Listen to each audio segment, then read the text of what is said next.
sinasabi yung mga iba nating bossing dyan? Ang sabi nila, bakit ako bibili ng sunglasses mo? Tag-ulan na. Bakit ako bibili ng sunglasses mo tag-ulan na. Hindi ko na magagamit yan. Sabi nila. Pero be, ang tanong, hindi na ba iinit? Ang tanong, wala na bang summer? Hindi na ba magsa-summer? Be, magtag-init pa.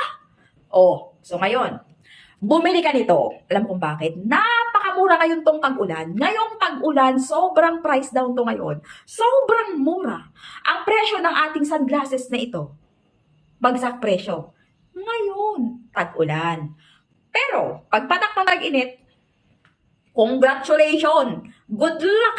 Be, hindi mo to mabibili sa tag-init ng ganyan ang price. Magkano ba kasi ang presyo niyan? Bakit mo ba kasi pinipilit sa amin yan? Yan ang mga tanong nyo Yan ang mga tanong nyo. Eto hindi ko sasabihin. Bakit ko sasabihin?